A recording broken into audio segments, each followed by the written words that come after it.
Ito na nga. Ito ang kinakatakutan ng lahat. Muntik nang may pa-contempt si PRRD. Kung sakasakali, lalabas ang pinakakatakutan ng mga kongresista. Pag pinakontempt nila si PRRD, nako, baka people power yan, kinabukasan. Sino nga ba ang muntik nang mag-contempt kay PRRD? Alamin po natin sa video na to.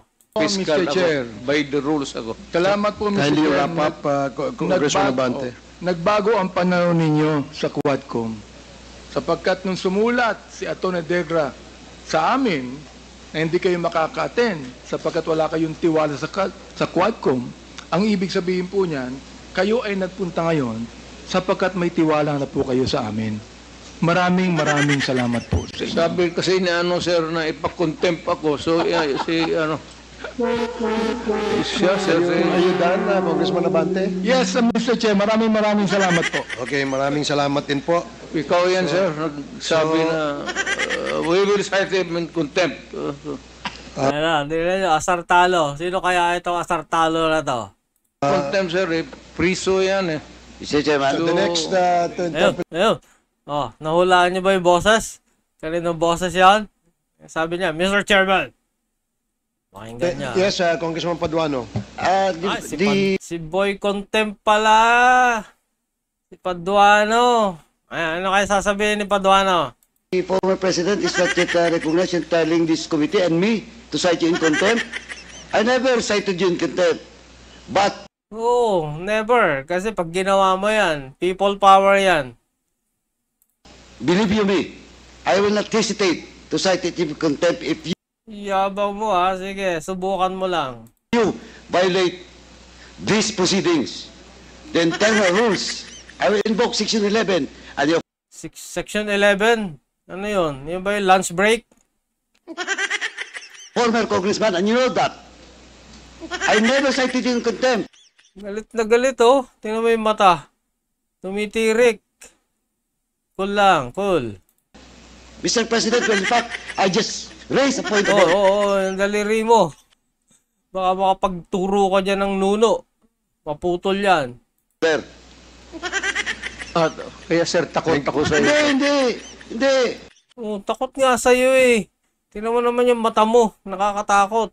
Tumitirik. Thank you. Hindi ka dapat Nalilisik. matakot for as long as you follow the rules of this ako, sir. committee and you should respect the members of this committee. I will, Thank you, Mr. Chairman. Hindi na mo na. Hindi na ka nagmumura eh. Respect na yan. Kahit hindi ka respeto. Ang mga pinaggagawa niyo dyan sa Kongreso. Magtrabaho na lang kayo. Huwag yung pamumuliti ka. behave, sir, because of you. Thank you. Asar talo. Asar talo si Boy Contempt. Pa-contempt mo si PRRD. Tingnan natin. Congressman Paduano. The next to interpolate is Congressman. Ito naman. Congresswoman daw. Hulaan ninyo. Makabayan Black. Sinong hulaan nyo? Paki-comment na lang. Ito. Go. Franz Castro. You have 10 minutes. Franz Castro ang sagot.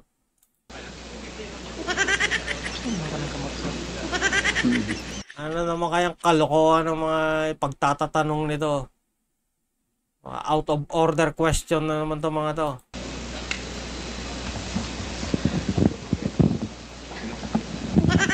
Good afternoon, Mr. Chair. Oo, magandang hapon din. Magandang hapon po Anong itatanong mo? sa ating lahat. May substance ba yung tanong mo? Baka naman mga tanong ng pang grade 1. Maraming salamat at dumalo si Mr. Duterte Walang anuman. dito sa meeting natin sa Quadcom. No? Ilang beses po natin pinapatawag kahit doon sa Committee on Human Rights. Kung ako man, hindi ako haharap kung ikaw lang din naman nandiyan. Ay hindi po dumating. Hindi ba convicted ka na? Convicted ka dun sa, ano ba child trafficking or child abuse. Hindi ko matandaan, pero convicted na yan eh. So, yung unang tanong Kung akong convicted, mahiya na ako humarap dyan sa mga pagdinig na ganyan. Ano pa ang moral decency mo para umattend sa mga pagdinig na ganyan eh? Ikaw mismo convicted. ko po, Mr. Chair, ito pong war on drugs, nung panahon po ni Mr. Duterte, Hanggang ngayon ba na? Puro war on drugs ka. Yan pa rin ba naman itatanong mo? sa tingin po ba ng ating resource person, Mr. Chair, may na-accomplish po itong war on drugs? Aba, marami. Eh ikaw, ano sa tingin mo? May na-accomplish ka ba? As congresswoman? May naitulong ka ba sa mga tao? I had to do it because it was demanded of the time. And whether you believe it or not, whether you have the statistics different from ours, the government. O ayan,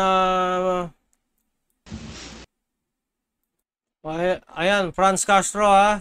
Namnamin mo yung mga sagot ni PRRD. Bibihira lang yan.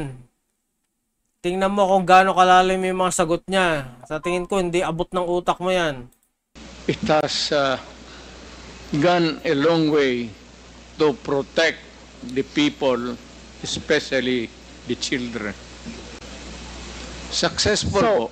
Successful po ba ang war on drugs ninyo, Sir Chair? Successful, ma'am.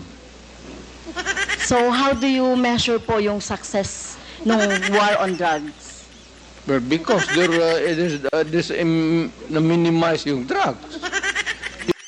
Na-minimize yung drugs at saka kahit gabihin ka sa daan nung time ni PRRD, hindi ka nangangamba, walang mga kriminal, walang mga drogista na gagala-gala sa gabi para mang-hold up. Gets mo? You cannot entirely eradicate drugs because pang hanap buhay yan eh. Until now, you cannot kill everyone na alam mo o hindi mo alam. It's a commercial thing that is of value. And people, yung walang trabaho, walang hanap buhay, papasok talaga dyan. Lalo na if they are criminally inclined to do it. So, sabi nyo na-eradicate ninyo, Mr. Chair. Wala naman nagsabing na eradicate. Saan mo ba nakuha yung eradicate na word na yan? Kanino mo narinig yan? Mr. Duterte, Na-minimize. Hindi mo ma-eradicate yan. yung problema sa war on drugs nung panahon ninyo. And then, you cannot Hindi. eradicate. No Okay. country in this planet, even the United States, it's more of a problem to them than us. Hindi mo ma-eradicate, ma'am. Hanap buhay yan. Ano, Castro, supalpal ka. Hindi mo ma-eradicate yan. Sabi nga ni FPRRD, kahit nga US, yan pa rin ang problema nila. Considering na ang US mas sophisticated ang kanilang technology, mas advanced ang kanilang mga police, pero hindi nila ma-eradicate yung drugs. Okay, pero sinabi niyo po kanina, Mr. Chair, sinabi niyo po kanina na success. So how do you measure success? Yun po bang ipinasa ninyo sa Supreme Court na more than 20,000 na namatay? Naman 20,000, saan mo naman nakuha yung statistics na yan, Castro? Saan? Panahon ninyo, yung extrajudicial killings na karamihan ay mga bata. So nandito nga kanina, no, Mr. Chair, Mr. Duterte. Point of order, Mr. Chair. Walang kwenta yung tanong na itong si Castro. Yung mga biktima, yung mga pamilya ng mga biktima, lalong-lalo na yung mga biktima na inosente, mga bata, no? Walang kinalaman sa droga, kagaya ng mga pinisent ng mga nanay dito. So, paano nyo mamimeasure yung sinasabi nyong success? Hindi nyo na-eradicate. Gumamit na kayo ng force. pinagpapatay yung Pabayaan natin si FPRRD na sumagot niyan.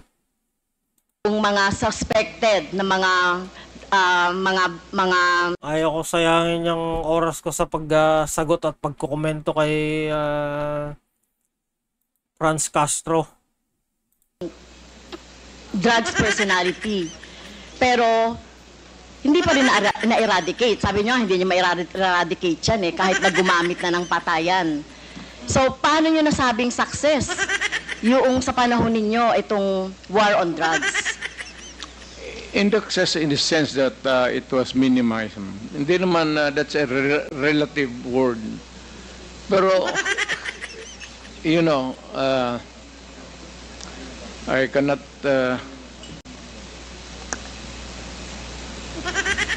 Minimize. basta ginawa ko yung dapat kong gawin sa panahon ko, ma'am. Tingnan nyo kung paano pasakayin ni former President Rodrigo Roa Duterte itong si Castro. Parang ginawa niya kay Risa Hontiveros doon sa Senate hearing. Tingnan nyo kung paano pasakayin, ha? Sakay na sakay naman itong si Castro.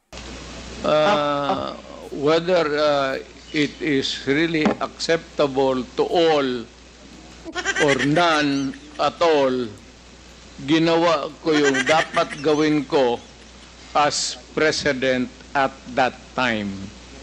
Now, if you are asking for accountability, then if you can, I said, ina-admit ako naman, file the case, and I will go to jail willingly if you can prove the case, because this is a democratic country and there is a democratic process. Even for criminal. Ang problema nga, Mr. President, wala silang mga ebidensya. Kaya yan, fishing expedition sila, baka sakali makasilat. And even for a president or mayor who committed a wrong in the campaign against the drug menace of this country. Okay, so sa tingin ko po, Mr. Chair, hindi kayo naging success. No? Sa dami Sa tingin mo yan, Castro, hindi success former president. Pero para sa amin, para sa mas nakakarami na naramdaman yung pagbabago, para sa amin, success.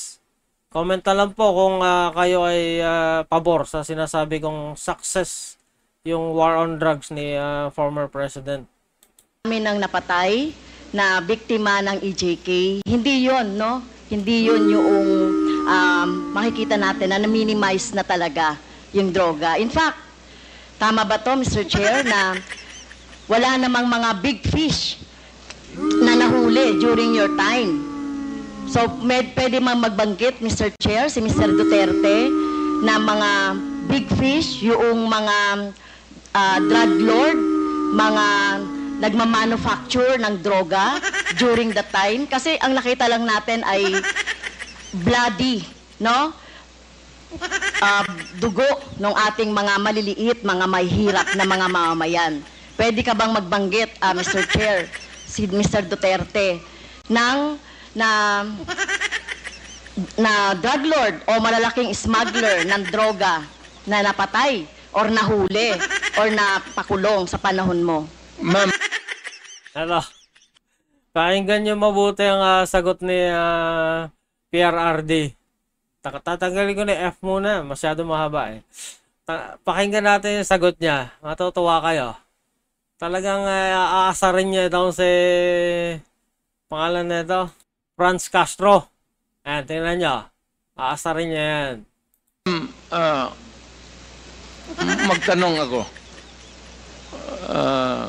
Mr. Chair, ako po yung nagtatanong. Point of order. Hindi, teka muna. Pwede po Point of order, Mr. Chair. Hindi pwede magtanong resource person. Hingi ng tulong tong si Franz Castro. sasagutin na lang ng resource person. Mali yung tanong mo eh.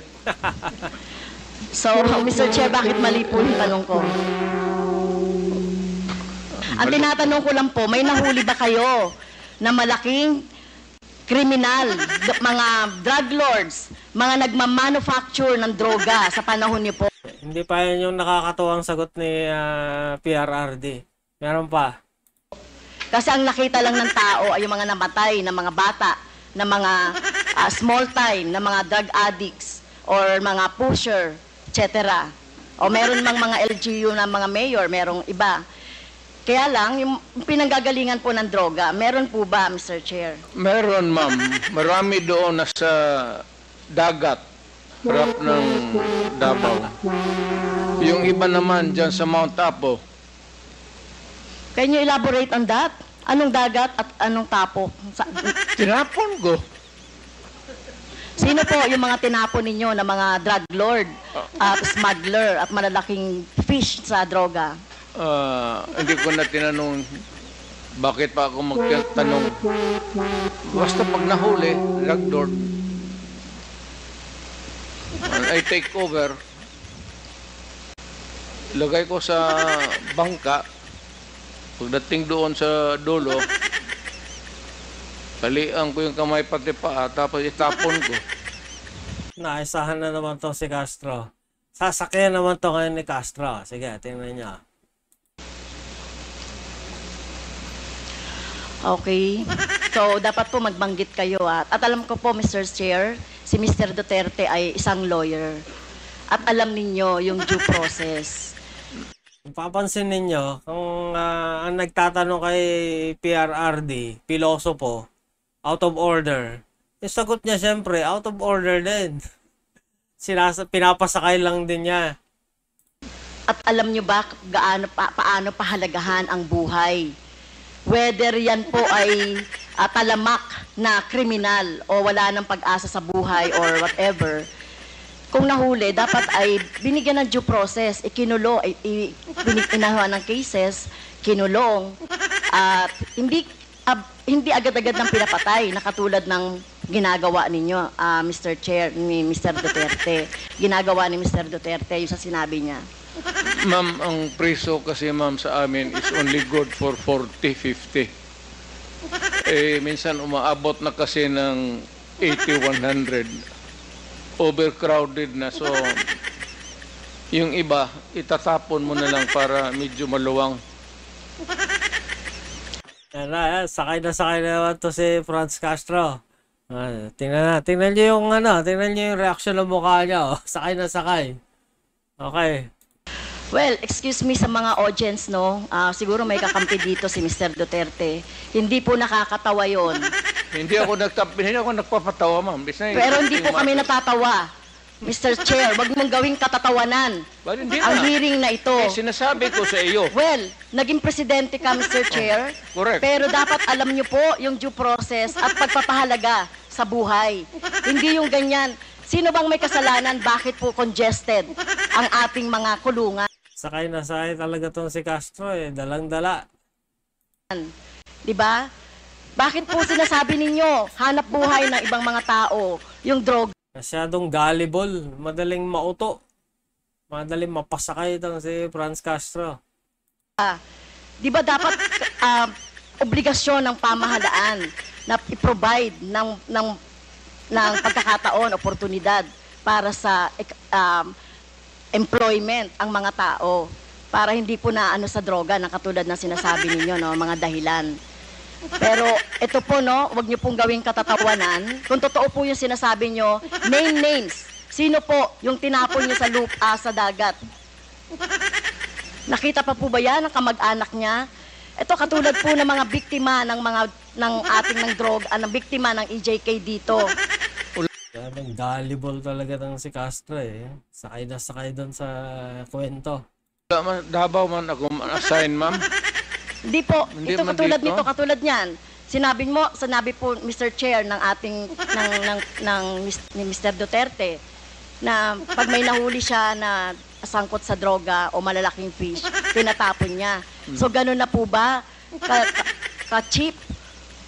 O wala kayong pagpapahalaga sa buhay ng tao? Kaya sa panahon ninyo ng war on drugs, no wonder 30,000 or less ang namatay sa panahon ninyo. Sa halip na gawin ninyo ay i-rehabilitate, bigyan ng trabaho, Pero ang ginawa ninyo sa mga pulis, utusang patayin. For your information ha, nung panahon ni PRRD, mga mega rehabilitation center ang mga pinapatayo. Dun sa 1.5 million na sumuko, ilan lang bang namatay ng mga nanlaban? Mas marami yung buhay kaysa yung mga patay na nanlaban. Hindi naman 20 million. Ewan ko saan mo nakuha yung statistics na yan. Kay, siguro, kay Trillanes. Ang mga biktima ng droga. Tama po ba yun, Mr. Wala Chair? kasi akong trabaho maibigay sa kanila, ma'am, hanggang ngayon. It remains to be a problem. What your... Ayan, Castro ang napapala kapag mga tanong walang kwenta. Masyadong subjective. mounting is still the same problem that we have had for all these years. Hanggang ngayon, nandiyan pa rin yung druga. Hindi yun imam tatapos. Hanap buhay nga. Pero hindi po siguro katulad nyo, no? Ayaw pa rin talaga tumigil ano? Sige, gusto pa rin maka-score. Tingnan natin kung makaka-score ka o lalo kang mababaon. At ito ay magsisilbing lesson, Mr. Chair, kay Mr. Duterte, no? At sa mga susunod na mga mamumuno sa ating bayan. Hindi po solusyon ang pagpatay, no? Kung walang mga hanap buhay, bigyan ng hanap buhay. Pagsikapan dito nga, 'di ba? Ginagawa nga natin ng buong makakaya natin para bigyan ng kahit papaano ay tulong yung ating mga mamamayan. So hindi po ito dapat patayin, no? So mukhang mali po yung line of thinking Hindi dapat, ma'am. Pero kung talagang, Mr. Duterte. if the situation calls for it, I will not hesitate. And the police should not hesitate. Especially facing a criminal who is also going to kill you. Pag hinuli mo, dapat patayin mo talaga. At ayaw ko makita na buhayan kasi gagamutin mo pa sa ospital, magastos pa ang gobyerno, tapos tapon mo doon sa prisuhan, pakakainin mo pa. Tapusin mo na. That is my philosophy. And I don't believe in you, If you do not Chair. like if you do not like my ideology, fine. That's mine. Bahala. Talagang gusto ko miscore na itong si Franz Castro. Kaya lang, hindi siya pinapalusot ni PRRD. Na sa buhay mo kung ano yun. Opo. At bahala Laging sopalpal na rin po yung yung hustisya, no, yung batas sa inyo po, whether dito sa bansa or sa ibang bansa po. Naging presidente Pero kung ako. ganyan po yung, Mr. Chair, kung ganyan ang line of thinking ni Mr. Duterte, na walang ganyan niya ituring ang mga mamamayan, na kapag hindi niya mabigyan ng hanap buhay, nagdroga yan, patayin na lang. So what kind of thinking of that, Mr. Chair? Right thinking. That's yours. Saan niyo? Masartalo talaga si Franz Castro. Hindi ka makakuha ng magandang sagot kay PRRD. Pag ganyan ang line of questioning mo, Yun. What can you think of? It's the right thinking. I don't may mga tanong na pang bobo kasi.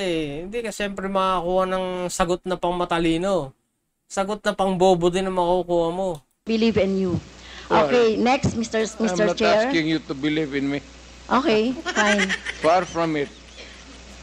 Fine, Mr. Chair.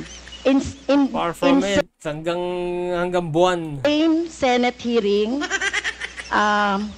Mr. Chair, Mr. Duterte said, encourage the criminals to fight. Encourage them to draw their guns. Yan ang instructions ko. And the only way na hindi kayo makulong, and to justify the killing is bigyan mo talaga ng panahon na lumaban. Okay? So, madalas po, Mr. Chair, nababanggit dito, self-defense ng mga pulis. Yung ginagawa nilang pagbaril o pagpatay sa mga biktima ng or yung mga hinuhuli nila at pinapatay nila. So, as a lawyer, Mr. Chair, tanungin ko si Mr. Duterte, ano po ba? Oh, magta-try ka na naman, magtatanong ka na naman. Siguraduhin mong may substance yung tanong mo, ha. Masusupalpal ka na naman. Yung elements of self-defense. When your life is placed in danger, whether as a civilian or a police, you have the right to defend. And if your life is in danger, kill the idiot in front of you, or you will die as an idiot. At yung kriminal, Dahil tingnan nyo, ha, paulit-ulit sinabi ni PRRD yung word na idiot. Pero pag tinagalog niya yan, tingnan, magre-react itong si Franz Castro. Ano daw, point of order daw. Hihingi ng tulong sa chairman. Tingnan niya. malayang but have the satisfaction of doing his thing. Okay, yun po ba, as a lawyer, yun po yung inyong alam tungkol doon sa elements ng self-defense?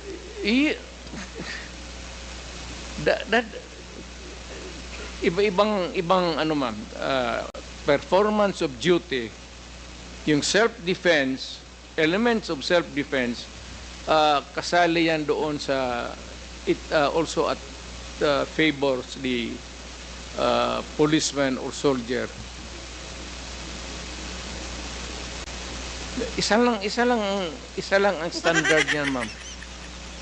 Are you in danger of losing your life? Inaantok na yung nasa likod ni PRRD, oh. Yung mga tanong ni Castro. Kakaantok kasi. In front of a person, whether really criminal or your enemy, kagalit mo. And there's a confrontation, a violent activity ensues. And if your life is in danger, put the idiot down. Rather mamatay ka. Ano ba itong buhay na ito? Okay. Pagdrama ba tayo? Thank you po, Mr. Chair. Salamat. So, sinasabi niyo po, You're welcome. You're welcome, Franz Castro. Okay na ba? Tapos na? Tapos na yan. Wala naman kwento yung mga tinatanong mo eh. Paulit-ulit lang. encourage the criminals to fight. Yan na rin na naman yung kanina. Inuulit-ulit mo lang. Okay? Encourage them to draw their guns. Trama yan. Okay? So, ang elements po ng self-defense ay, alam ko po, no, sa turo ng mga abogado, ay kung meron... Call a friend. Hindi mo yata alam yung self-defense na sinasabi mo. Call a friend ka muna. Nandyan yata tayo si Nery Colmenares eh. Siyempre, kabady-body mo yan. Left-leaning din yan. Unlawful aggression. Yung bata po, meron bang, yung napatay na mga bata? Yung mga napatay... Oh, marami. Paano naman yung mga na-recruit na mga NPA dinala sa bundok? Kung talagang against kayo dyan sa mga ganyan, patayan sa mga kabataan, ikondena nyo yung mga ginagawa ng NPA. Wala, hindi nyo naman kinukondena publicly. Patay na mga, basta na lang nakursunadahan, etc. So, wala ditong elements of self-defense, no? Number 2, reasonable necessity of the means employed to prevent or repel. So, ang nangyari na po, pinatay na agad. Mr. Chair, point of order please. Baka pwede tapusin na itong pagtatanong nito. Wala namang kwenta yung mga tanong. Paulit-ulit lang, sayang oras. Dami pa nakalinyang magtatanong, oh. No, pinatay na agad yung biktima. Pangatlo po, yung lack of sufficient provocation on the part of the person defending himself. Pero sinasabi dito, sufficient provocation. Mr. Chair, Mismo nga na nga sa presidente, dating presidente, si Mr. Duterte, sinabi mo na nga sa instructions mo doon sa inyong mga pulis, encourage the criminals to fight, palabanin. Okay? At narinig ko pa nga minsan ay kung walang baril ay bigyan ng baril. So encourage. So saan po dito yung elements of self-defense na sinasabi po ng mga pulis ninyo? Pero kayo po kapag kapag yung time na nandiyan na yung biktima o nandiyan na yung suspect, kayo po talaga gusto nyo patay talaga agad. I mean, I do not mean to be discourteous, Mr. Chair. Ayun na. Point of order, Mr. Chair. Call a friend. I'd like to advise the lady to huwag siyang pumasok dyan sa Ayun na, warning ka na. Mumurahin ka na niya kapag hindi ka pa tumigil. aggression. You'd never understand that. Huwag na lang. Wag na lang, wag ka nang humirit. Baka mamura ka na. Your hypothetical Hindi, Mr. Chair, Hirit ka pa wag na, please. Mamumura ka na kapag humirit ka pa. si Mr. Duterte mismo nagsabi patayin agad. Wala bang pagkakataon na mabigyan na mabigyan ng pagkakataon yung suspect Bahala ka. Out na ako dyan. Pag minura ka, out ako dyan. or yung gustong mahuli? Ang concept niyo talaga patayin agad ang mga kriminal o yung mga addict o yung mga pusher. Pero ang tanong ko nga, hindi niyo ginawa yan sa mga drug lords. Okay? Hindi kayo nang huli ng Mga minor de edad dyan, takpan nyo muna yung tenga nyo. Masama ang mangyayari ngayon. Masakit sa tenga. manufacturer ng drugs. Pero yung mga maliliit, ganyan ang tingin ninyo, ano? Yung mga kriminal na sinasabi ninyo. Ganyan niya tratuhin. Nako, ayan na, bubuka na ang bibig ni PRRD. Ganon ako gagago.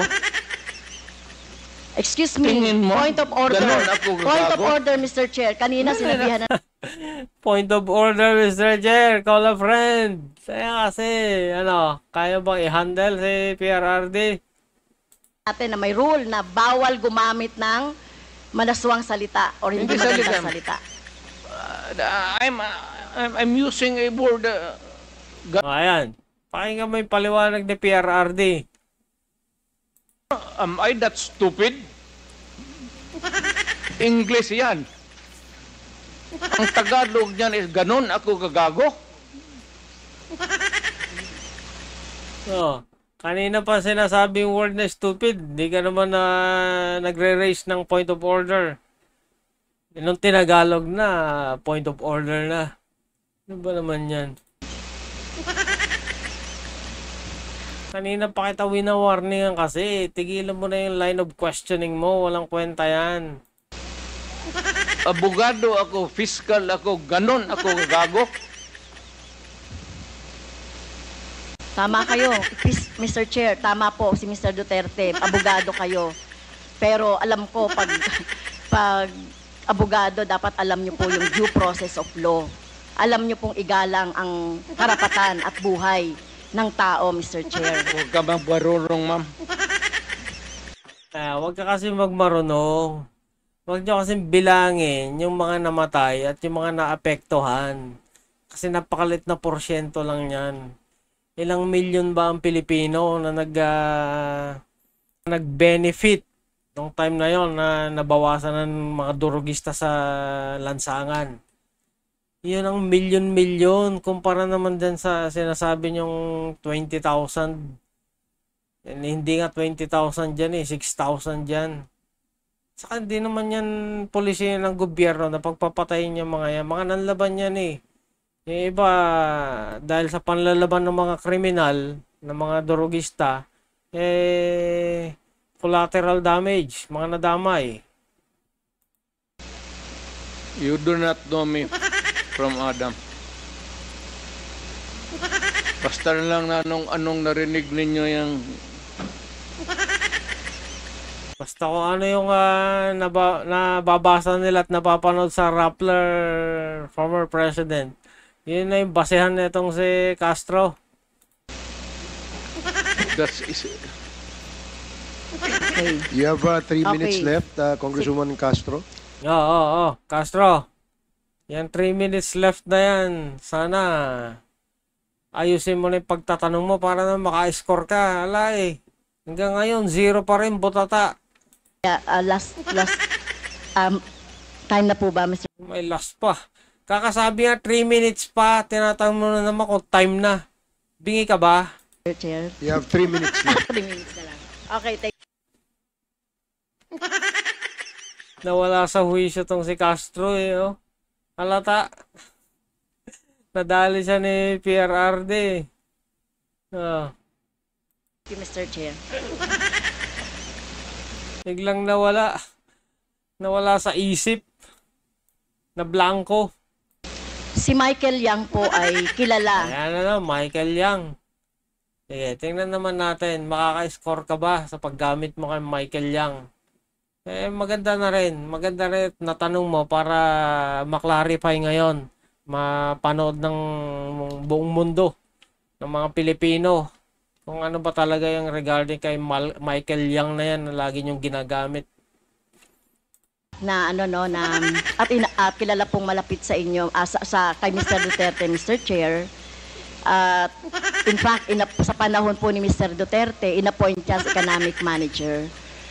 So, dito po, Mr. Chair, nababanggit sa mga resource persons natin yung papel ni Mr. Yang, Michael Yang, sa droga, sa kalakalan sa droga.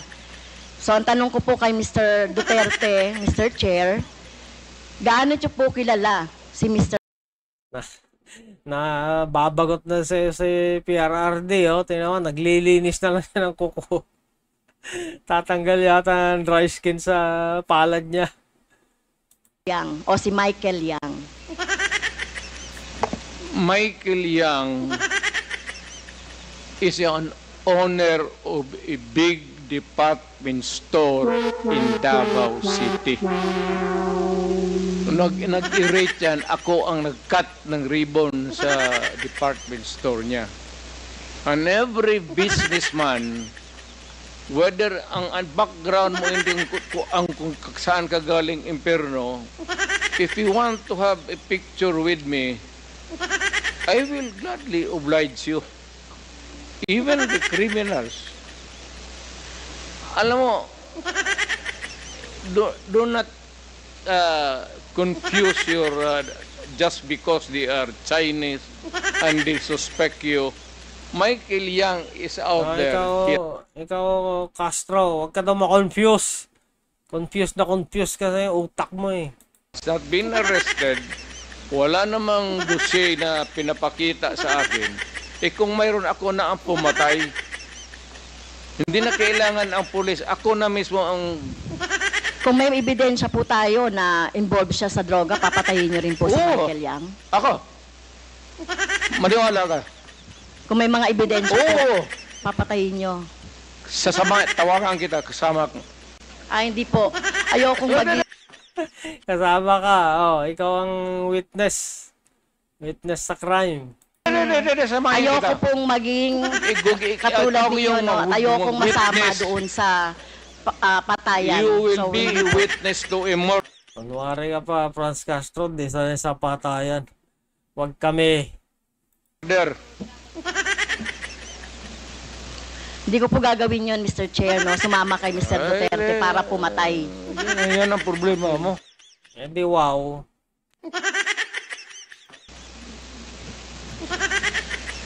Okay. So, yun nga po. Hindi ka pa tapos. May tanong ka pa. Grabe naman yan. Kapalan na talaga ng mukha ito. Yun pong mga malalaking drug lord. Malalaking isda pa rin. Ayun, nasa dagat ang mga malalaking isda. Katulad ni Michael Yang, na sinasabi. Pero hindi niyo po alam na involved sa droga si Michael Yang, Mr. Duterte, Mr. Chair. Mas marunong ako sa iyo, ma'am. Hindi talaga involved yan. Ano, Franz Castro, mas marunong sa'yo si PRRD. Tumigil ka na. Tanong ka ng pulis ngayon. Gusto mo, magsama tayo sa NICA. Sama tayo sa NBI. Ngayon, pagkatapos nito, kung may makasabi sa iyo, may isang ahente na involved yan, yan lang ang suspitsa nila kasi pagka-in-check, yan, pag sama-sama ng... Hindi po, I beg to disagree, Mr. Chair. Tayo po nirerespeto po natin ang citizenship. Tayo po marami pong mga hindi po tayo against sa mga in-check. No, Hindi that po is tayo the against characterization. sa mga sinasabi nating Chinese, lalo na kung Chinese Filipino 'yan na wala namang ginagawang krimen dito sa ating bansa. Kaya ang tinutukoy lang po natin yung mga involved sa krimen na mga nababanggit po dito sa ating hearing ng Quadcom. So, sana po nung panahon ninyo po dapat ang ikinulong at kung yung pinapatay instead ng mga mahihirap ay yung mga drug lords. Kaso wala kayong nahuling drug lords sa panahon ninyo. Si Michael Yang nandito pa. Hindi pa hinuli. At bakit siya hindi nahuli? Anong ginagawa na itong magkagong? So, ano yung sinasabi niyo yung drug lord, pero ba't di pa hinuhuli, hindi pa kinakasuhan? Ano, butata kayo ngayon? Pulis pati. Alam niyo po ba kung nasaan si Michael Yang? Nasa Davao. Either dito, nasa Davao. May malaking tindahan yan. Negosyante yan. Lahat ng negosyante na Chinese, natural born dito sa Pilipinas o from China, pagka dumikit sa akin yan, politiko ako, ma'am. Para sa akin, buto. Oh, real talk yan. Ganyan talaga pag politiko ka, syempre papakisamahan mo lahat. At contribution sa eleksyon. Pera. Kailangan mo sa eleksyon, pera. Prangkahan tayo. Boto pati pera. Kung may maglapit sa amin na ganon, at wala namang ebidensya na nagkakalat sa harap mo, pero ako, pagka sigurado ako na ganon kayang sinasabi mo ngayon, ako mismo ang gugurgur sa tao na yan. Okay. Wala akong pasensya dyan sa mga ganon. So, do not worry. Last question. Last I love question. my Last country question na po, more. Mr. Oh, last question mo na yan, Franz Castro, siguraduhin mo na substantial yung tanong na yan. Anybody else in this room. Dahil hindi po ako nasatisfy doon sa sagot ni Mr. Duterte, kaugnay doon sa, kasi gusto nating maturuan yung ating taong bayan, about doon sa, laging inaargumento na lang, self-defense, or whatever, o yung pag-encourage ng mga criminals to fight. So, pwede bang matanong si Ma'am, Attorney I Neri? am not here to satisfy you. Attorney Neri, Mr. Chair, to explain the elements of self-defense at bakit hindi pasok dito yung mga arguments ni Mr. Duterte. Ma'am, I'm not here to satisfy you. Ang saklap. Thank you. Thank you, Mr. Chair. Hindi pasok po. Oh, ito na. Call a friend itong si Franz Castro. Si Nery Colmenares ba naman ang tatanungin niya? Siyempre, against siya kay PRRD. Alam na. Ang elements kasi ng self-defense is una muna unlawful provocation on the part ng biktima. So kung inudyukan mo yon, ibig sabihin hindi siya nagpo-provoke. So tapos agad yung self-defense yun. Yung nabanggit ni Presidente kanina na official duty. Sa totoo lang, ang self-defense, whether official ka ng gobyerno o individual kang pribado, hindi yan requirement, hindi siya element. Kasi kahit wala kang official duty, pag ikaw may unlawful aggression ng isang tao, may karapatan ka mag-self-defense. Ang pangalawa, lack of sufficient provocation on the part of the police. Admission mismo ng Presidente na pinrovoke So hindi talaga papasok sa elements ng self-defense yung ginawa ng pulis. Ngayon, klaro ba sa mga statements ng dating presidente, yung kill, ina-admit niya naman yon. Yung pag-claim ng self-defense, afterthought na yon, tingin ko, Mr. Chair, kasi Point of order, Mr. Chair. Walang kwenta tong sinasabi na itong abogado na to. Nag-administer na ba ito ng oath? Ba't nagsasalita yan dyan? hindi naman yan binabanggit dati. Pangalawa, alam ng police yung self-defense. Parang may kausap kang command conference tapos, oy, pag nanlaban, tirahin nyo ha. No, all the policemen knew about that. That's not the issue. Ang context ng issue, Mr. Chair, sa Quadcom hearing, and in fact sa Senate, yung issue talagang right in the minds of everybody is hindi nanlaban.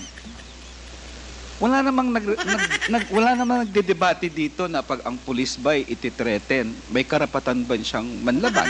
Walang ganong debate dito. Wala sa discourse yan sa buong bansa. Nobody is saying na nanlaban na, may karapatan ka ba na birahin o hindi. Everybody knows that. Pero ang issue dito na ina-avoid ng kapulisan for a long time at ng administrasyon ni President Duterte, yung issue ng hindi talaga nanlaban. And in fact, we have some photos, if the COMSEC can show it, to prove that point, Mr. Chair, na hindi nanlaban. So, nagtaka ako sa... So, ibig sabihin, lahat yun hindi nanlaban. Kaya bang patunayan yan? Ilang general nung unang panahon, na palagi lang sinasabi, kung tinitreten ka, that was not the issue. I'd like to clarify it once for all. All these families, the victims, yung mga nanay na namatayan ng anak, namatayan ng asawa, namatayan ng tatay, ang sinasabi nila, lumuluhod na po. Nagmamakaawa na. So the issue na threat, hindi. Pero very frank naman ang dating presidente kanina, ina-admit niya naman na hindi naman nanlaban, di ba? So may na-admit siya, tinatapon na lang sa dagat.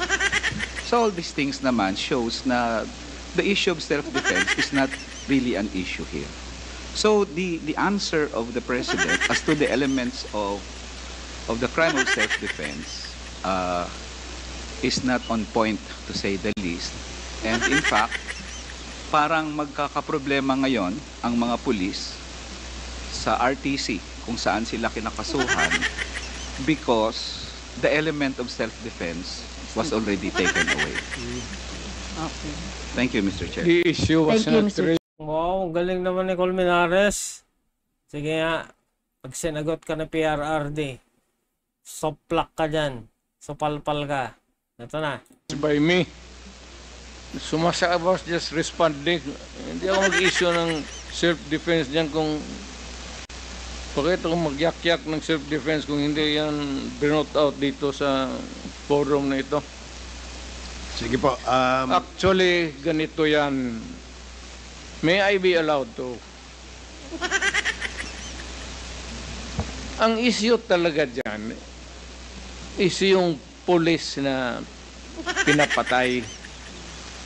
At ang pulis kung pumapatay, sa totoo lang, if they are out there to kill for whatever reason, legal or not, itong mga, hindi yan binabaril yan. Hindi yan inaharap na sa self-defense. Wala yung self-defense. Sige po. Salamat po sa paliwanag ninyo. Gagong pulis ang mag-istorya ng self-defense niya. Sige po. Salamat po, Mr. President, sa paliwanag ninyo. That was the last question of Congresswoman Castro. So the next to Oh, ayan. Tapos na si Franz Castro. Ano? Hindi naka-score. 0. Kung hindi po kayo subscriber, pakiclick na yung subscribe button and click the notification bell para lagi kayong updated. Paki-comment na lang po pala yung mga gusto nyo sabihin. Yung comment ninyo sa video na ito sa comment section para mabasa din natin. Salamat po.